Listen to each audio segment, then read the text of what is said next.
Welcome back, Santa Clarita. You're listening to Santa Clarita's hometown station, AM 1220 KHTS. This is the Gazette Radio Hour with Doug and John. And this is the show that gives you all... What is it? Oh, jeez. You should get this tattooed all you need to know to be in the know. Okay, that's what it is. Anyway, and I'm saying that you need to know about your diet and what really causes heart disease. What, so ice cream and pretzels for breakfast isn't a good thing? I don't think so. Okay. But I got somebody who knows, and I think he's on the line. Dr. Roger, are you there? Yes, sir. I certainly am. Hi, Doug. Hi, John. How you guys doing today? Great, Doctor. So, can you do me a favor and smack Doug upside the head for me? I see him Tuesdays, I don't know. It depends, though. Now, Dr. Roger, you read my rant this week, Doug's rant? Yes. Okay. Yeah, that was the... And I have no idea what you're going to say about it. I didn't want to know what you were going to say about my what I wrote about. Doug doesn't like to be wrong. And I don't like to be criticized. So, but other than that, feel free to tell us what whatever you think. want. Yeah. Okay, great. Well, I tell you what, the controversy with the cholesterol is one of the hottest topics right now, and I think that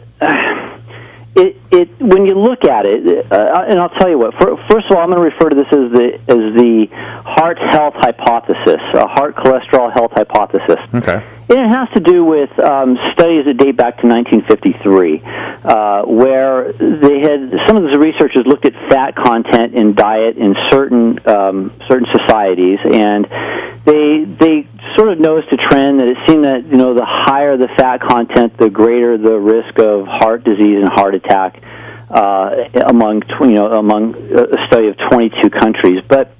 What happened was when they sort of broke the statistics down, it didn't seem like it followed a real linear relationship. In other words, it wasn't exactly like the more fat somebody had in their diet, the more heart disease there was. It looked like it was a little different than that. It was the type of fats that people were eating started to emerge as being more of an issue. Yeah, they broke that down a little bit later on. Yeah, they did. They broke it down a little bit later on, and then when they had finished, it looked more like the types of fats and the way that they were prepared was a bit more of an issue, but more importantly, the rest of the activities that people did, whether they exercised or not, whether they ate other things in their diet like fruits and vegetables and other things, this all seemed to have a big influence. But what happened was, out of this research in '53, they focused and looked at one thing primarily, which was fat, and they shouldn't have, because when you just look and you focus all your attention on one thing, you tend to not see the rest of it. And also, Doctor, this is where they came up with the good fat and the bad fat.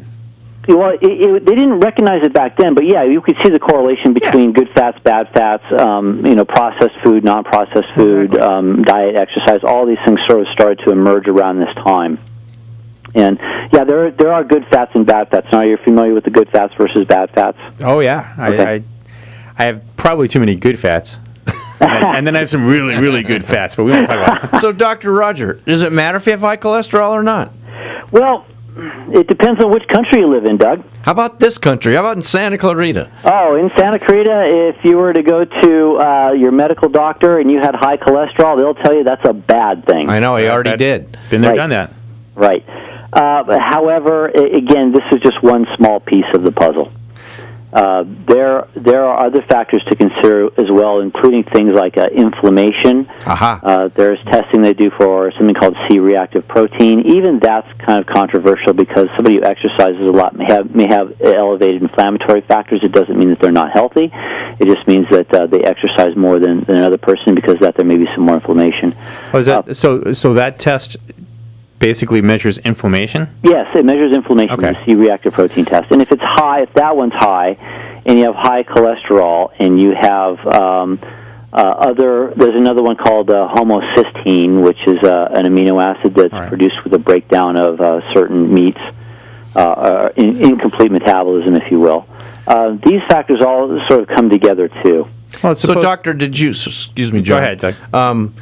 I put a bit of parts of a study that was published, and one of the things the doctor wrote about was that if you did not have the inflammation in your arteries, you could have high cholesterol because there was nothing for the cholesterol to attach itself to, and it would make a clean sweep out of your body. Do you agree with that? Yeah, to some degree I do agree with that. There's you do, the inflammation does play a pretty significant factor, and inflammation can come from other aspects of poor health as well. Well, what about, I want to go back because I exercise a lot. And we'll have one of my guys that I exercise with on probably the next week or so, or the next couple of shows. But I exercise a lot. How can you determine whether, if I go in and go, okay, I want to be tested for inflammation and see whether I have inflammation of either the arteries or joints even? Is that something that can even be done? Yeah, you can have the inflammatory test done. My recommendation would be before you go in, just don't exercise for like 5 days before you have the testing done. That would drive me nuts. And make sure you don't have like a sprain or a strain or something that's happened before you get the test.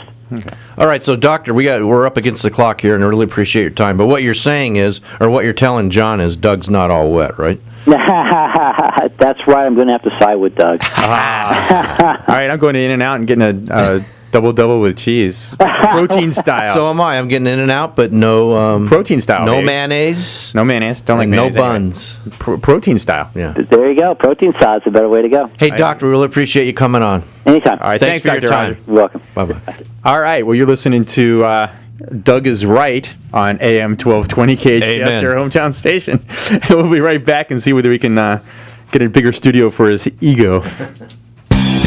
The Powerhouse fire continues to blaze, and 30 homes have been destroyed. What does the Tilted Kilt brand represent to you?